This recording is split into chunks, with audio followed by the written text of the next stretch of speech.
Garret O'Boyle.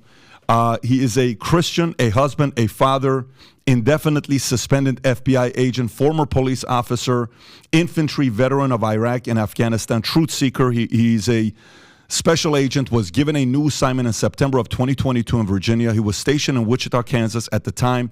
So he and his wife sold their home in August, lived in Airbnb for a few weeks. During the time the baby was born, then in an RV for 6 weeks. Before finding rental property in which to live, Garret then reported to his new assignment in Virginia on September 26, 2022. The FBI waited until the time to suspend him. He was escorted out and suspended without pay.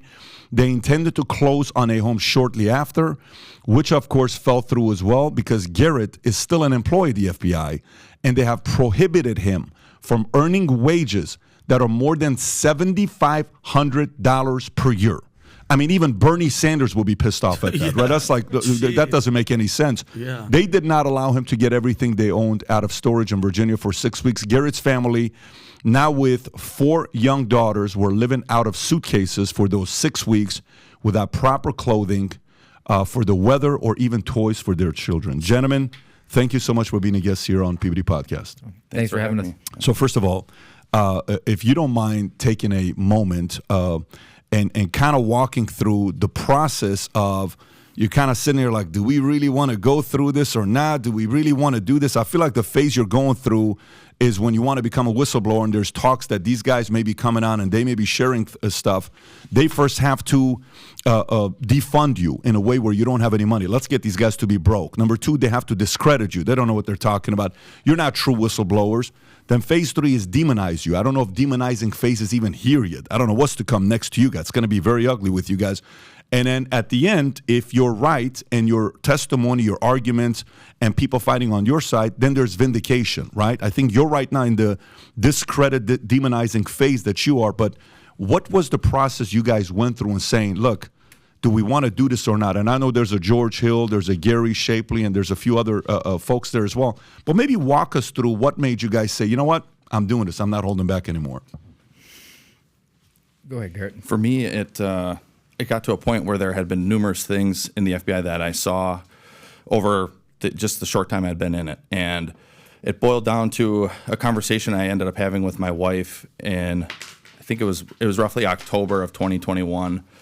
And I said, you know, this agency truly isn't, they truly don't care about doing the right thing. I know that is the main talking point of the FBI, and they drill into your head fidelity, bravery, and integrity from day one, and we see it on TV shows and everything. We're all led to believe that this institution is beyond reproach, and it's not. It's as simple as that. It is not above reproach. They are sinful human beings just like me, just like every other, but then there is malice or hubris or a goal to strive to promote, and those things aren't often aligned with the Constitution, with the oath we took. It's not aligned with how law enforcement is supposed to properly function in this nation. And when you start seeing those things, at first for me it was like, maybe that's just a personality quirk of that person or that supervisor. But then over time, it's repetitive. Maybe different instances, different things that occur, but it starts to build. And then there's a mountain of evidence where there's a lot of wrongdoing going on. And so I had this conversation with my wife, and I said, you know, I don't think they want someone like me. They don't want someone who's willing to point out the errors of the agency, because I had initially, this is one of the smears that they tried at the hearing, where they said, oh, well, you never went to your chain of command. Or actually that was in my deposition, but that's false. It started with them, and I made numerous complaints to them, even bringing up Supreme Court case law, bringing up federal statutes, even just simple morality. And it was always like, hey, yeah, maybe that's a good point, but nothing ever happened. And so I talked to my wife and I said, I think I'm going to go to Congress with some of my concerns. And I did in November of 2021 is when I first did that. And then every time after that, whenever another instance of malfeasance or areas that I had a reasonable belief of wrongdoing was occurring, I would recontact Congress and say, hey, here's another example. Here's another example of what's going wrong in the FBI. And I think Congressman Jordan nailed it on the head at the hearing when he said something to the effect of, they became aware of my whistleblowing activity in regards to the school board threat tag, and they said, we got him right where we want him. He's in the middle of this transfer. If we can get this guy, then nobody else is coming forward. Wow. And I truly think that is what happened. Of course, I don't know for sure. I'll probably never know because the FBI won't release any of the information about why regarding their investigation into me. So they're making an example out of you? Is that what you're saying? I believe that's the case, yeah. Yeah, I have a follow-up, but I want to hear yours as well, and then I got a couple questions for you. Go for it. Well, I never really had the thought of I'm going to become a whistleblower. I've always just prided myself on being a professional and going about my job the right way, and my motto is paint the fence. And I kind of view the mission of the FBI as a giant fence. And if everybody paints a section of the fence that's in their yard, this whole fence is going to get painted. So I'm going to focus on what's in front of me, control the controllables. And the FBI gives you specific training on, you go to the Holocaust Memorial Museum, you go to the MLK Memorial, and the point of that is it's drilled into your head that these type of atrocities and civil rights violations only happen when law enforcement is out of control. It becomes a weaponized apparatchik of a politicized arm of the government. Or when good people do nothing. Correct. And I had concerns once I was rolled from child pornography investigations into domestic terrorism because that initial phone call, I overheard my manager talking to the higher ups, and they said child pornography was not going to be resourced anymore. And I know that that's a significant violation, but again, paint the fence. I'm a team guy. I'm going to roll into that. And it was very apparent early on, once that happened, that there was just not a lot of work to do. And eventually, when things came to a head and we were going to be making these arrests on subjects, I had two concerns. One was the FBI was departing from the rules. And as a professional, when I go to trial, I want to make sure my case is buttoned up. I was taking it on good faith that those were righteous prosecutions. I hadn't had a chance to work them. They'd been sort of worked before my time. And I didn't want to be in a position on the stand where I was unprepared. And I don't care about the other cases, though they've been successful, so you should be successful too. I'm painting the fence. I want to make sure I'm buttoned up. There's some exculpatory evidence. We need to hand it over to defense because that's the right way. And secondarily, we were going to be using a SWAT team or large-scale arrest operations with lots of dozens of agents. And it was for people who were either accused of misdemeanor crimes or even if they were accused of felonies, that they had pledged to be cooperative with law enforcement. And I just put myself in the position of it's easy to Monday morning quarterback Waco or Ruby Ridge and say, well, I would have said, hey guys, this is a mistake. I felt like I was that guy in that situation. And I said, look, this is going to happen. And we have been lucky so far that nothing has transpired where there's a risk to our personal safety or to the subject's personal safety. We can just call this guy on the phone. And brought that to my supervisors, and immediately became apparent that I was in over my head because the response that I got from 3 levels of management was, you have a really great reputation and great career ahead of you. Are you sure you want to do this? Wow. So you know, it's interesting. I remember being in the Army, and I'm looking at everybody at the unit I was at to see where politically they're at, and you're kind of like, okay, cool. And I wasn't a guy that followed politics, but I'm like, okay, that's where they're at. I don't even say anything. I'm just going to do my job. I'm good to go. I'm at the 101st as well, and hey, this is what I'm going to be doing. I'm good to go. All right. Then you get out of the Army, and you're working at a environment where in the company I was a part of, nearly 50% of the guys I work with were LDS. So they were Mormons. And I'm learning about, hey, you know, Gordon B. Hinckley, and these are the virtues, and this is this, and, you know, here's what's going on in Utah. And I'm, okay, cool, I respect. This is what these guys are doing, no problem. I go to Harvard for a business program, and it was at the same time when Hillary Clinton and Trump had their first debate. And the one where you'd be in jail, I don't know, whichever one's, it's either the first or second, I don't know which one it was. Because you'd be in jail, right? Oh, the best. We're watching this at the Chow Hall, Chow Hall is not the military Chow Hall, because that's what I thought it was spelled. Chow Hall is a man's name called Chow and Hall. So I was so confused. You understand what I'm saying? Mr. Chow. If you literally go Harvard Chow Hall, you'll see it's a guy that's a very. Can you Google Harvard Chow Hall, please? So funny. It's a very wealthy man in Harvard. The building is called the Chow Hall. So all the so military funny. guys were like, You got me. waiting I thought for it was food, too. some ghetto food with whatever. But no, it's actually Wow, that's fantastic. so funny. So we're watching the debate, and I'm sitting quietly on the sideline. This is 8 years ago. And I'm watching, I'm like, when I tell you 99% of the people were rooting for Hillary. At Harvard, which is an institution of thinking, and it's advancement, and you got critical thinking. Nope, 99%.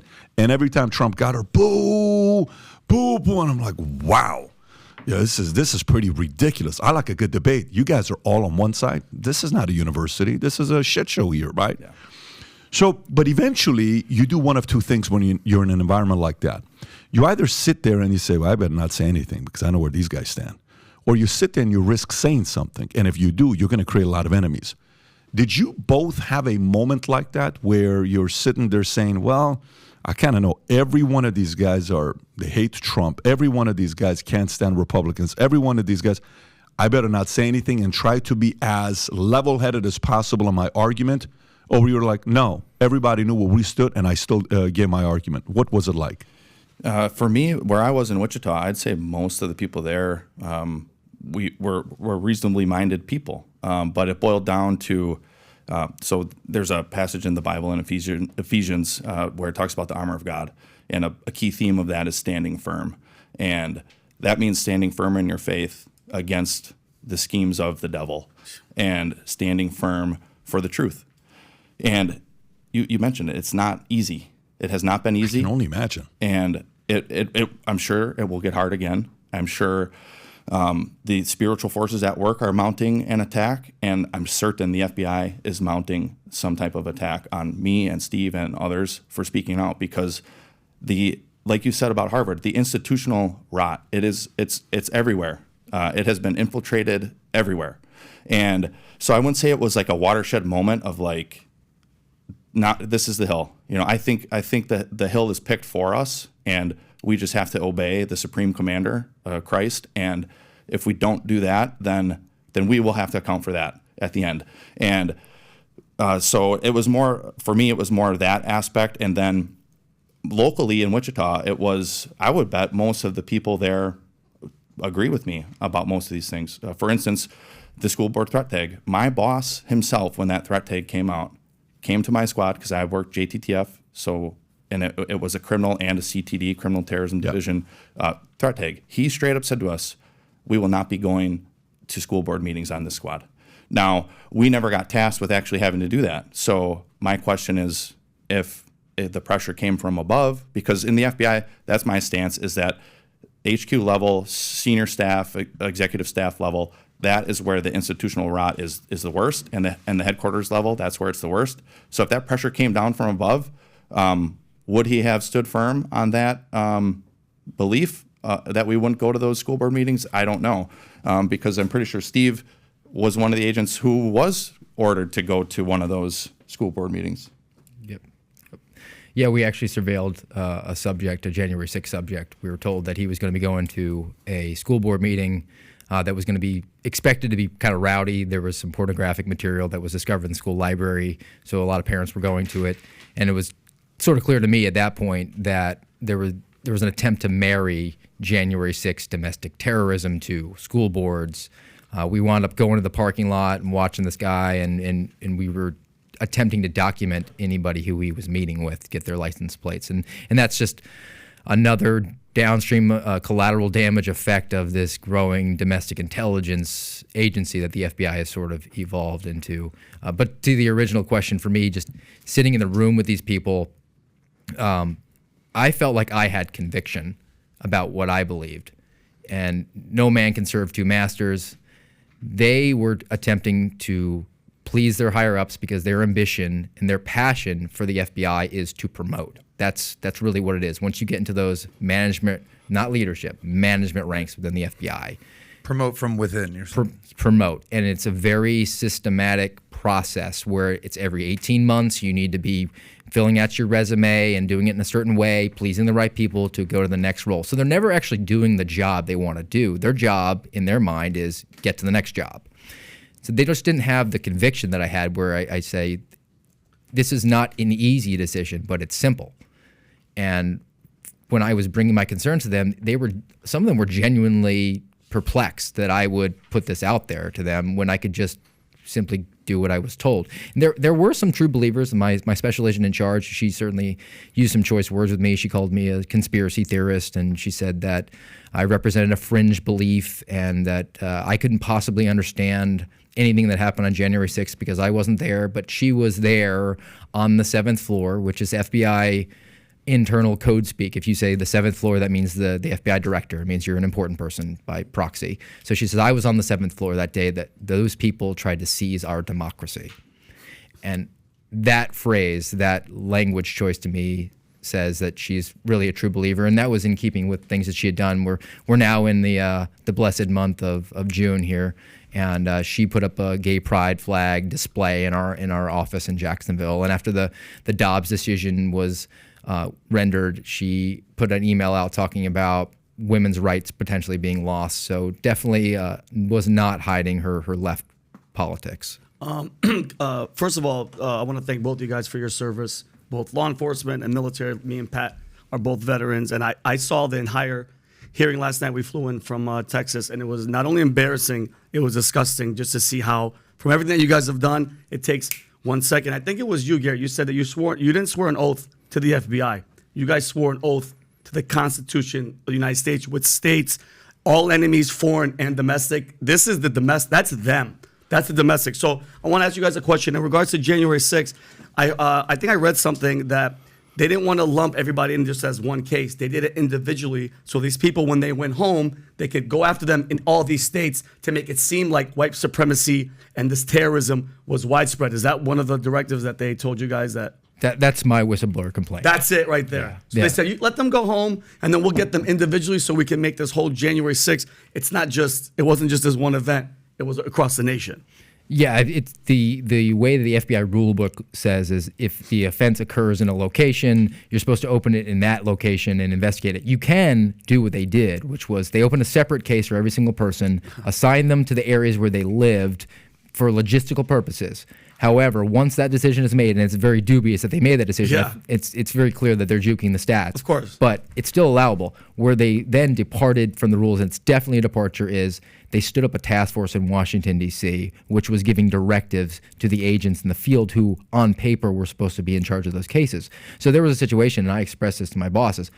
I could go on the stand, and a defense attorney will say, Agent Friend, did you do anything in your case? Did you make any decisions? And I would have to honestly say, no, I didn't. Yeah. And then that puts the federal prosecutor in a position where he has to impeach me. And we could be in trouble. And we could have a guy who was doing something legitimately wrong walk on that. It has nothing to do with January 6th. It has something to do with the process. And then this just represented the largest, most egregious example of what the FBI does with statistics pertaining to domestic terrorism and all across the board. I mean, it's all a numbers game. And I'm sure you'll appreciate this. This is something that's been around for 10 years. It's called integrated program management. And this is a metric system. Think of it as the traffic cop's got to write his ticket quota. Yep. The FBI implemented it about a decade ago. No surprise, domestic terrorism numbers have quadrupled in 10 years.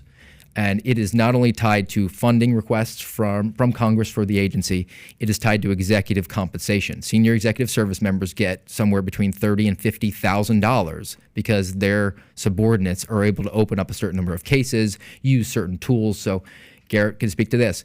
You're pressured to open up a wiretap, the most invasive investigative tool, legitimate tool, but you're pressured to because we have to have at least one wiretap this year so boss can get his bonus. Does FISA warrants fall under that too? They do FISA warrants under that. Like if you put a warrant on somebody, they're like, you get a bonus. Like, is that insane? Yeah. So a Title III wiretap and a FISA are what the FBI considers sophisticated techniques. It's part of this IPM structure that Steve was talking about, and it's part of the metrics that they have to meet. Every field office has to meet And it's basically a checkmark system. Red, bad, you didn't meet the standard. Green, you met what you set out to do. Gold, you exceeded. Wow. So say for any given year, the Kansas City field office says, hey, we need to get 3 wiretaps or of either sort, FISA or Title III.